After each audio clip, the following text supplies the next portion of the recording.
Israel began a bit too late. This was the problem. People don't understand that you talk about Israel in India or somewhere, they think you're talking about some vast country, a very powerful country. Well, it's actually very small, militarily perhaps powerful, but essentially very small and vulnerable. So on both sides of the divide, there are major basic obstacles to a two-state solution, which is why I don't believe it's going to happen. If you sit in a cafeteria or a cafe in Paris, you will believe, well, everybody can live alongside each other and enjoy multiculturalism, etc. But these two peoples have been warring for 120 or 140 years. The interview you're about to watch is with Benny Morris, an esteemed Israeli historian and the author of several books, including The Birth of the Palestinian Refugee Problem, Righteous Victims, A History of the Zionist Arab Conflict, and 1948, A History of the First Arab-Israeli War. On top of being a respected authority on the history of Israel and Palestine, who has drawn the ire of people on both sides of the Israel-Palestine question, he's also a reliably provocative, even controversial voice on current events. We got into the demonisation of Israel, the lies about the Gaza war, and why Iran should never get its hands on an atomic bomb. This was recorded a few weeks ago, and the world has moved on a little bit since then, but I know you'll still find it a fascinating watch. So that's enough from me. Here's Benny. Benny Morris, thank you so much for joining us. My pleasure. Thank you for having me. Not at all. Israel, unlike pretty much any other nation on earth, routinely has its very right to exist called into question. Why do you think that is? I'm not sure. It's to do with the rising tide of Islam, the power of Arab and Muslim states affecting public opinion also in the West, the numbers in the West, affecting the politics in the West. It's also, I think, to do with the Jewishness of the state and the fact that the Jewish people are unusual, and why actually should they have a state? They've always lived abroad, outside of Israel, in a diaspora, and that's where they belong. Arafat famously said Israel, the Jews are not really a people, they are just a religion. And that's how they should stay, basically, in his eyes. Arafat, the head of the Palestinian national movement, who died a couple of decades ago. So it's to do also with the Jewishness, and maybe there's anti-Semitism at base, certainly among Muslims who are brought up, unfortunately, anti-Semitic. The Jews are the traditional enemy of Islam according to the Quran, and that's what they believe, whether there's Jews around or not. Ayan Hirsi Ali wrote in her autobiography, describing a few years she lived in Saudi Arabia as a child or a youngster. She watched Saudi women hanging up the laundry and cursing Jews, and there were no Jews around, and they'd never seen a Jew, never had anything to do with Jews. Jews are not allowed, of course, into Saudi Arabia, or weren't at that time, but they cursed Jews because that's what they were brought up to think. So there's a problem of anti-Semitism in Islam, but there's also a latent anti-Semitism in Christian culture and in the West, stemming from religious beliefs and antagonism towards Judaism from the start of Christianity, to which was added all sorts of nationalist anti-Semitism in the modern age, 19th, 20th centuries. And this also in some way leads to people wanting to be rid of the state of Israel, or don't understand why it exists at all. Much of the argument in the contemporary period about Israel-Palestine is really an argument about history a lot of the time, and you're the perfect person to talk about the history. I don't know about perfect, but I have done some historiography. Absolutely. And there's potentially 3,000 years that we could talk about, but should we talk about 1948 and the founding of the states, the war that erupts immediately after that, because the fleeing and the expulsion of the Palestinians in that context is really pointed to as the sort of original sin of Israel. Do you want to tell us what precisely happened in 48? Well, the war actually began in November 47. People mistakenly speak about 48 as the start. That's not the start. The start is the United Nations passed a resolution proposing the partition of Palestine into two states, one Jewish, one Arab. The Arabs rejected it. The Arabs of Palestine and the Arab states around said no, and the Arabs of Palestine started shooting at the Jewish community in Palestine, which had accepted the resolution. The next 6 months were basically a civil war between the two communities living in Palestine, the Jewish and the Arab communities. The Arabs attacking for most of the time. Eventually, the Jews went over to the offensive in April 48 and began to crush the Palestinian Arab militias who had been attacking them. And then the Arab states intervened in May 1948 and sent in their armies to basically to destroy, apparently, the Jewish state.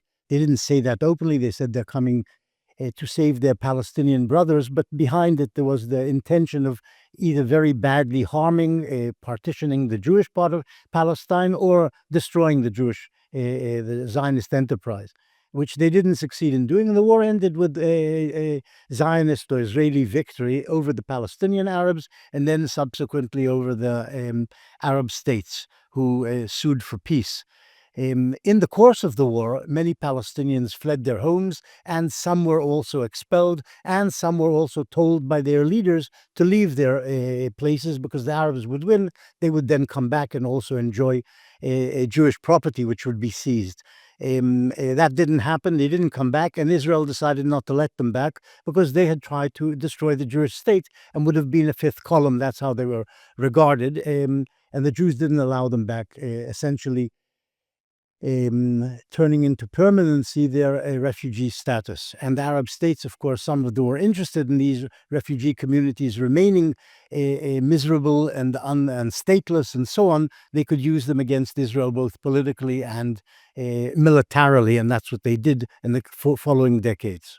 And how do you think the beginning of the State of Israel compares to other nations, say like America, which also began with kind of at the expense, shall we say, of some of the inhabitants who were already there? Because Israel is kind of singled out, despite the fact there are many other examples of countries which began in a kind of similar sort. Yeah, Israel began a bit too late. This was the problem. Israel was an outlier and emerged in the middle of the 20th century, by which time other states like Australia, the United States, had emerged.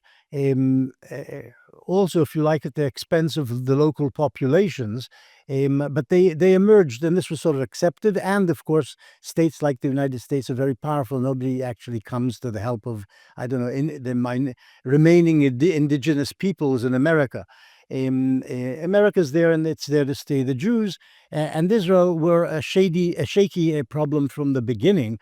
A very small community. I mean, there were also altogether 650,000 Jews at the start of the Jewish state. People don't understand that you talk about Israel in India or somewhere. They think you're talking about some vast country, a very powerful country. Well, it's actually very small, militarily perhaps powerful, but essentially very small and vulnerable. But that's how it came into existence, against the will of tens of millions of Arabs around and hundreds of millions of Muslims behind them. So it was regarded as, by the Arabs and seen by the Arabs and the Muslims, as a passing phenomenon, like the Crusader states in the Middle Ages. And therefore, because it's vulnerable, you could continue the struggle against them, believing in the belief that you will actually prevail over this small Jewish state, which shouldn't actually exist there. And there's no reason why it should be viable, given its size and being cut off from its, if you like, financial supporters, political supporters in Europe and in America. And Israel is often described by its critics as a settler-colonial state, a settler-colonial project. What do you make of that particular? I think that's a misinterpretation of what happened. The land of Israel, what later the Romans and eventually the Christian world, and therefore the West and the Arabs called Palestine, was the place where the Jewish people came into existence and had sovereignty and lived there for 1,000 years. They didn't have sovereignty for the full 1,000 years, but they lived there for 1,000 or more years, 1200 BC until more or less the 2nd century AD. And traditionally, Jews in the diaspora, after they were expelled or left the country after the 2nd century AD, looked to the land of Israel as their country. Palestine didn't exist in terms of Arabs. There weren't any Arabs there. The Arabs came and conquered the place in the 7th century. And from that point on, they Arabized it and Islamized it. But before that, there was no Islam, there were no Arabs. They lived in Arabia in tents or whatever in the center of the Arabian Peninsula. The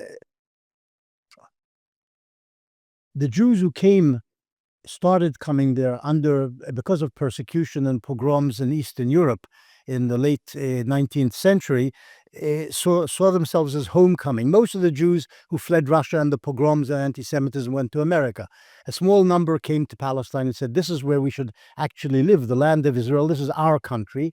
The Arabs traditionally called it, incidentally, the Jews' country. You have this in various documents written by Arabs at the time.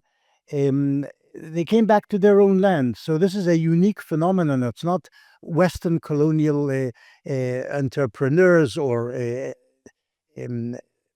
people sent over, sons of Britain or sons of some other colonial power, Belgium, and settling in some place to exploit its natural resources, to lord it over the people who lived there. These are people who are coming back to their own country. That's how they saw it, the Zionists. That's how they still see it. The Israelis see this. This is their country. And the Arabs are the invaders. They came there in the 7th century and tried to Arabize it and Islamize a country which wasn't theirs. So the settler-colonials, and they weren't serving an empire. It's true that the British Empire at some point for several decades supported the Zionist enterprise, but the Jews didn't feel like they were serving that empire, and they didn't serve that empire. They were serving themselves to establish their own sovereignty there. In fact, the Jews rebelled against the British in the 1940s, wanting an independent state, while the British were trying to hold it as some sort of protectorate or trusteeship or colony or mandate, whatever you call it, causing the British, incidentally, far more casualties than the Arabs who rebelled against the British a few years before were able to cause the British. So it was never an emissary of an empire, never there to further the aims of an empire, the British or the Americans. It was there to serve the Jews because they wanted a state, and that's the state they built. Unfortunately, the place was populated by Arabs who had settled there over the centuries, and didn't want the Jews to return to their homeland. And this is the clash of these two nationalisms: the incoming Jewish nationalism, the slightly earlier incoming, but later in terms of nationalism, Arab nationalism or Palestinian Arab nationalism. And this is the clash between two nationalisms. Colonialism doesn't come into it because the Jews did not serve another empire, were not part of another empire, and were simply serving their own ends, which was Jewish nationalism and the establishment of Jewish sovereignty. And another attack which is thrown Israel's way is the notion that Israel is an apartheid state. What is the substance of that claim as you see it, and what do you make of it? There's a problem. There's Israel in its 1949 borders, the borders established in the course of the 1948 war, and there are the territories Israel captured in the 1967 war, which in fact Nasser, the Arabs, provoked, in which Israel conquered the West Bank, the Gaza Strip, etc. In Israel proper, when it came into existence, and to this day, Israel has a large Arab minority. 21% of the country is Arab. 70-something% is Jewish. 21% is Arab. The Arabs of Israel, the Arab citizens of Israel, those 2 million or so Arabs, have full rights. There may be some social discrimination, maybe even some political discrimination, but they have full rights. They vote. They have members of parliament. They have a chief justice, one of the justices of the Supreme Court. They used to be in some way or another involved in the cabinet, that is the decision making of the country, though usually they didn't want to partake in Israeli governments. But they have full rights, equality before the law, essentially. And that's not apartheid. It's the exact opposite of apartheid. They can move where they want. They can employ themselves, find employment wherever they want, unless it's to do with security companies, which they are not allowed in because of problems of security. But otherwise, they're They're normal citizens. The problem of apartheid, in my view, isn't Israel. The problem is in the territories, especially the West Bank. In the West Bank, Israel has run what amounts to an apartheid area in which Jews live according to Israeli law. The Arabs live under Israeli military government with very few rights. They're stateless essentially. They have problems moving around, employment, setting up companies, building rights. All these things are under Israeli law and duress, and they suffer from it. A form of apartheid. It's not an apartheid based on race, as it happened or it was in South Africa. It's an apartheid based on nationalist antagonism. They're kept separate because Israel doesn't want to integrate them as citizens. They also don't want to become citizens of Israel. And they do present a security danger in terms of terrorism, etc., against Israel. And at the same time, Israel has also been settling the territory, especially the West Bank. They settled the Gaza Strip and then withdrew from there. But in the West Bank, there are a large number of Israeli settlers who live, as I say, under Israeli law and have Israeli rights, full rights of citizenship, and the Arabs don't. And therefore, that's in some way an apartheid situation. And could you talk us through the history and development of what has now been termed the two-state solution, but previously might have been plans for partition? And what would you see as the main impediments to a two-state solution being achieved historically? There's two impediments. Firstly, the historic impediment to a two-state solution was Arab rejection, Palestinian and pan-Arab rejection of a two-state solution. They did not want a Jewish state on any part of Palestine, any percent of the land. None of it should belong to the Jews. It's all Arab Muslim land. They said no to partition proposals in 1937. To the UN partition proposal of 1947 and Israeli and American efforts to achieve a two-state solution over the years, periodically, not consistently, under President Clinton with Barack, under Olmert a few years later, and even some sort of partition solutions offered by the Labour Party in the 1960s and 70s before it was ousted from power by the Israeli right. But periodically, as I say, under Rabin, under Barack, etc., there were two-state solutions more or less on the table, offered, in fact, not just more or less, but very accurately by Barack and Clinton in 2000, by Olmert in 2008. And the Arabs said no to these two-state solutions. And consistently, the Arabs have rejected the legitimacy of the Zionist enterprise and of the State of Israel. And this is a major bar to a two-state solution. The other bar to a two-state solution has been Israeli behavior and the changes in Israel, partly as a result of the Arab rejectionism over decades. That rejectionism, accompanied by terrorism, hardened Israeli hearts, and most Israelis by now don't want a two-state solution because they don't trust the Arabs in a two-state solution, and they also, many of them, don't want to give up the territory necessary, which is the West Bank, for the creation of a Palestinian state. Partly because they're now planted in the territory of the West Bank somewhere between 500,000 and 700,000 Israeli settlers, alongside the 3 million Arabs who live there. And there's no way an Israeli government in the future is going to be able to extract these 700,000 Israelis, rehouse them, re-educate, give them education, employment, etc. It's simply not going to happen. And this means also that a two-state solution won't make sense, doesn't make sense from the point of view of many Israelis. And many Israelis have become much more extreme and hardline and anti-Arab as a result, as I say, of terrorism by Arabs over the decades, but also especially as a result of what happened last in October 2023. Thousands of Jews were 1,200 Jews were massacred by Hamas terrorists from Gaza, and most Israelis do not believe that and Hamas, incidentally, is very popular among the Palestinians, and most Israelis don't trust the Arabs to have a state in the West Bank based on the West Bank, which Hamas will probably take over because they have, as I say, a popularity among the Palestinians.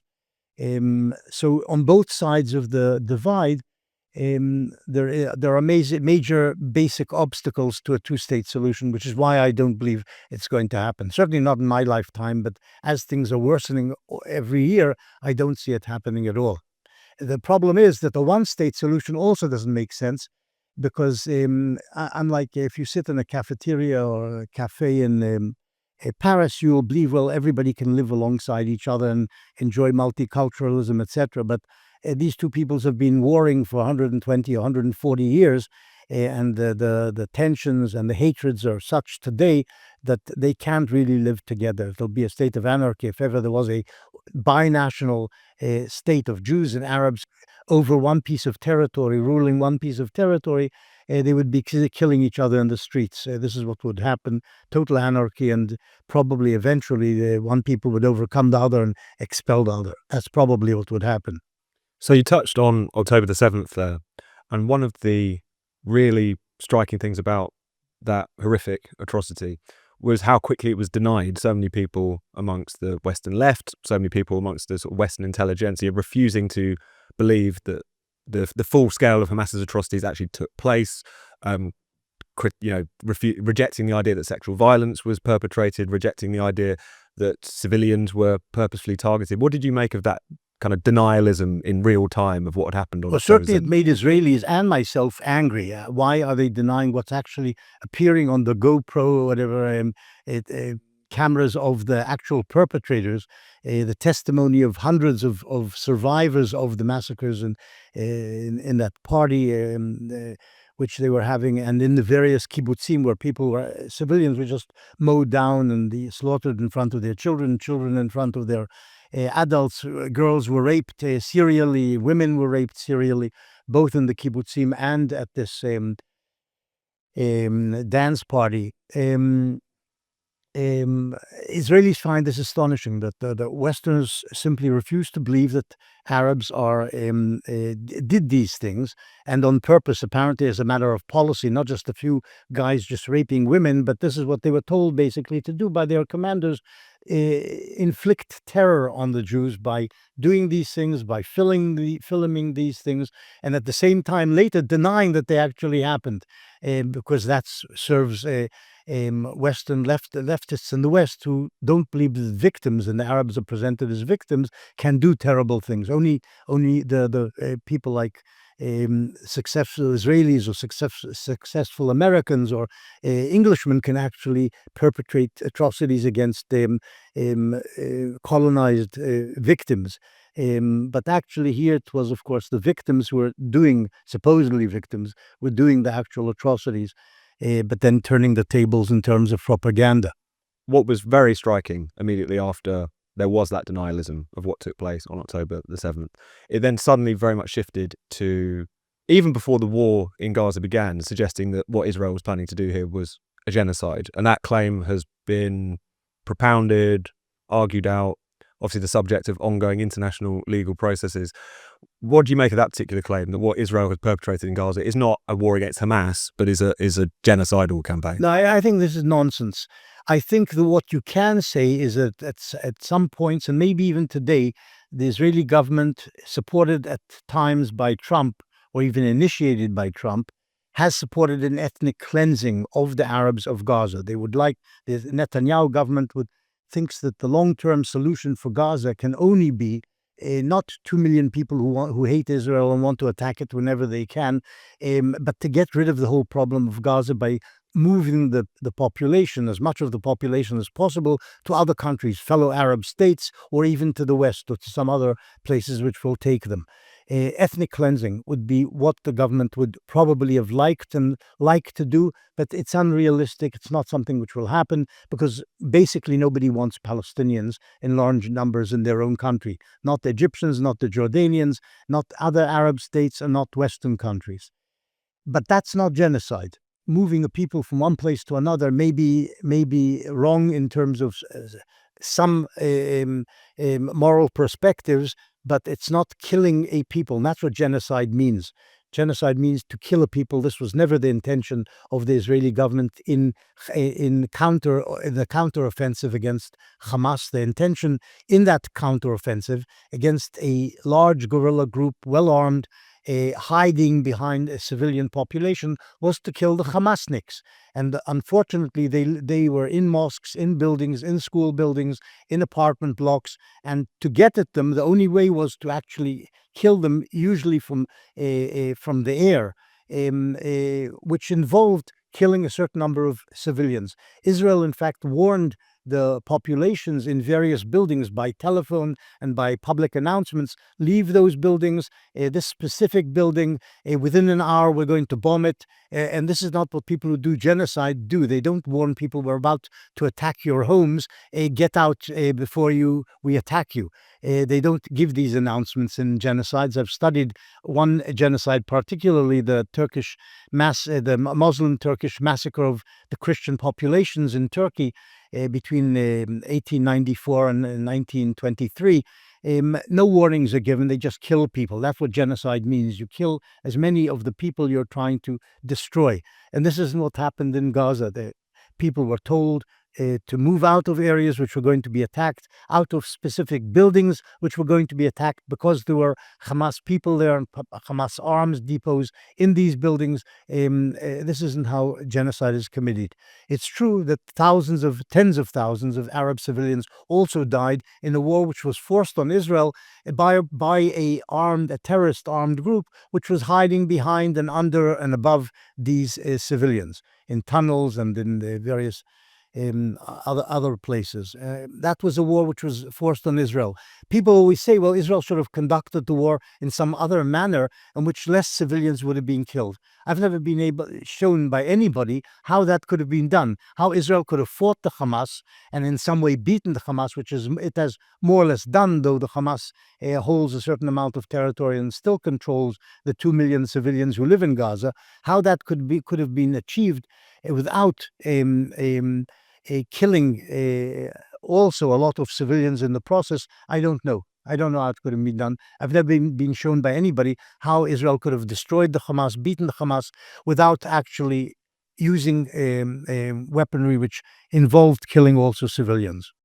And what do you think the prospects for Gaza look like now, particularly in the form of Trump's mooted peace plan? Do you think that's got any chance of being successfully implemented? I have no idea. Israel says, and Trump says, the Hamas, that's part of the plan, which Israel agreed to, and the Hamas agreed to. They should be disarmed. They agreed to disarm, and Israel says they must disarm, then we can sort out what should happen in the Gaza Strip. The Hamas says we don't want to disarm, otherwise we'll be vulnerable, otherwise we won't be able to do the things which our ideology demands, which is, of course, destroy Israel. That's what Hamas's ideology says. That's the first item on their agenda: destroy the Jewish state.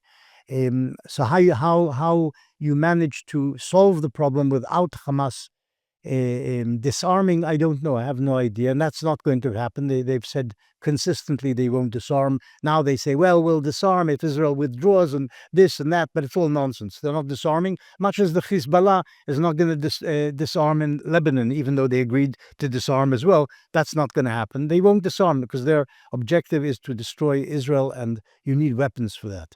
Israel says they are endangering our populations on the northern border, on the southern border, if they maintain their ideology and the weaponry to carry things out. So this is a stalemate situation. I don't know how it's going to end. I have no idea what's going to happen in Gaza. Mm-hmm.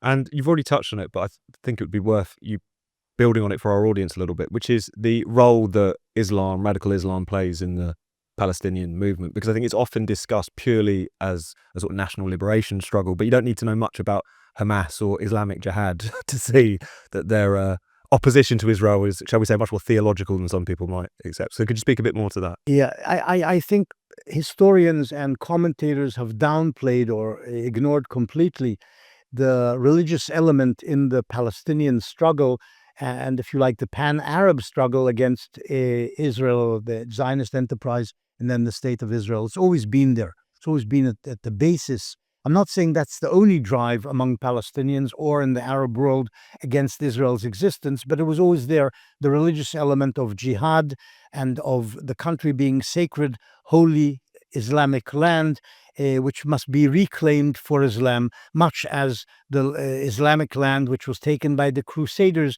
in the 12th, 11th centuries must be retaken by Islam. And this has always been there, with ups and downs in the importance of Islam as the driving force in the Palestinian struggle against Israel.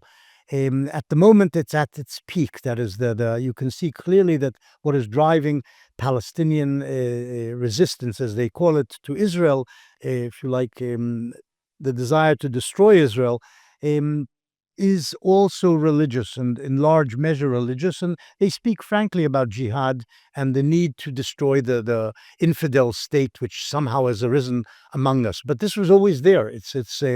Jihad was declared during the Arab Revolt in 36-39 by various preachers.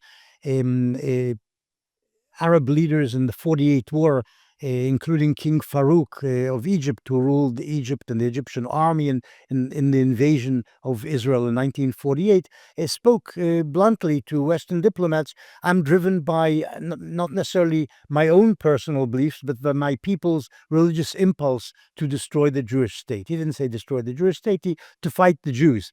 And therefore I must bend to this will and send my army into Palestine to destroy the emergent state of Israel on the 15th of May, 48. So I'm saying Arab rulers also understood this, either themselves being driven by this religious impulse or bowing to the religious feelings and passions of their people as they interpreted them. So Islam has always been very important. And as I said before, Islam has a very anti-Semitic core belief that the Jews are the enemies of Islam. It says so in the Quran. The Quran says that Jews are sons of pigs and apes, not just infidels, but less than human beings. And many Arabs believe this, believe what the Quran tells them, that this is the Jews. They are a people of murderers of prophets. That's one of the phrases used in the Quran about the Jews. And unfortunately, in my view, many Arabs, if you like, 99% of Arabs, are believers. They're not Westerners, they're not Norwegians, they're not Americans. They believe in God, they believe in what Allah tells them to do, what Allah tells them is right, and they follow the prescriptions of their religion. And us Westerners somehow, and this includes Israeli governments and analysts, have often ignored this religious element because we don't feel it. I'm not talking about Orthodox Israeli Jews, that's a minority. Most Israelis are secular, the Jews are secular people, and they just don't get into the mindset of people driven by religious passions. And you took part in a huge online podcast debate on the question of Israel and Palestine a few years ago with on Lex Friedman's show with Norman Finkelstein and so on and so forth. I wouldn't call it huge. Yeah, well, it was very long. That was one thing. Yes, long, yes. And it certainly did the rounds online. What was your experience of that? Because particularly Norman Finkelstein has become a huge figure in the sort of online sphere since then as well. Yeah. So what was your measure of him in that debate? I didn't think it was a very serious debate, even though it took 5 hours, which you'd imagine would reach some serious conclusions or make serious points. I don't know. I see Norman Finkelstein, who's a son, incidentally, of Holocaust survivors, Jewish, as basically a self-hating Jew. That's what he is. And he, from the start, has always supported the Palestinians and essentially the elimination of the state of Israel. He doesn't believe it should exist. There were Jews who believed that before the 1930s and 40s, and there are Jews who still believe that Israel has no right to exist. And that's basically his message. Very pro-Palestinian, can never criticize Palestinians about anything, and Israel is always at fault and to blame for everything that happens. I believe the fault and the responsibility can be shared. I'm not saying the Israelis have always done the right thing throughout, but I think a large measure, perhaps a greater measure of fault in this conflict over the last 120 years lies on the Arab side. That's the way I see it, but that's me. And just finally, we would be remiss if we didn't talk about Iran. The Iran war is currently in a bit of a holding pattern. There's this quite shaky ceasefire in place at the moment. You yourself have written in the past about the need to ensure that Iran never got its hands on an atomic bomb, which of course was one of the key war aims here. How do you think that conflict has gone, particularly to the end of ensuring that the mullahs of Tehran never get their hands on that kind of a weapon? Well, it's gone poorly in various ways. Iran has been weakened by the war, but seems to have emerged victorious insofar as Trump does not want to persist, does not want to continue the war, and this will likely leave in Iranian hands the ability to eventually produce nuclear weapons.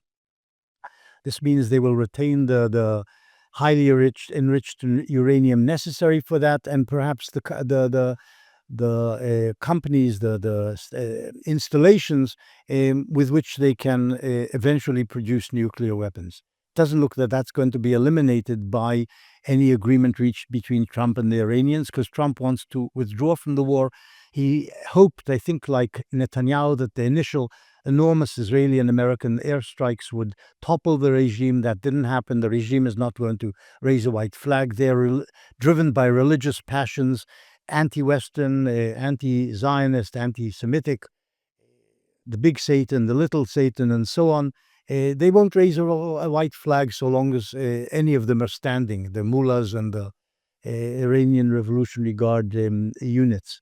And they understand that the Americans and the Israelis are not going to invade Iran and eradicate the regime like the Nazi regime was eradicated at the end of World War II by actual ground conquest and destruction of the regime. So they say we can take a large amount of suffering. They don't care how many Iranians are killed. They themselves just killed recently tens of thousands of Iranians who didn't like the regime and demonstrated against them. So they don't care.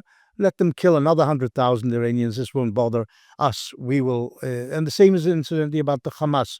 The Hamas didn't care and doesn't care how many Palestinians die as a result of the provocation they committed by murdering over 1,000 Israelis. Lives don't matter to them, and they can also argue, and probably do argue often. They're just martyrs are going to heaven. So we've actually they've benefited themselves by dying in the cause, because they'll be given a good place in heaven.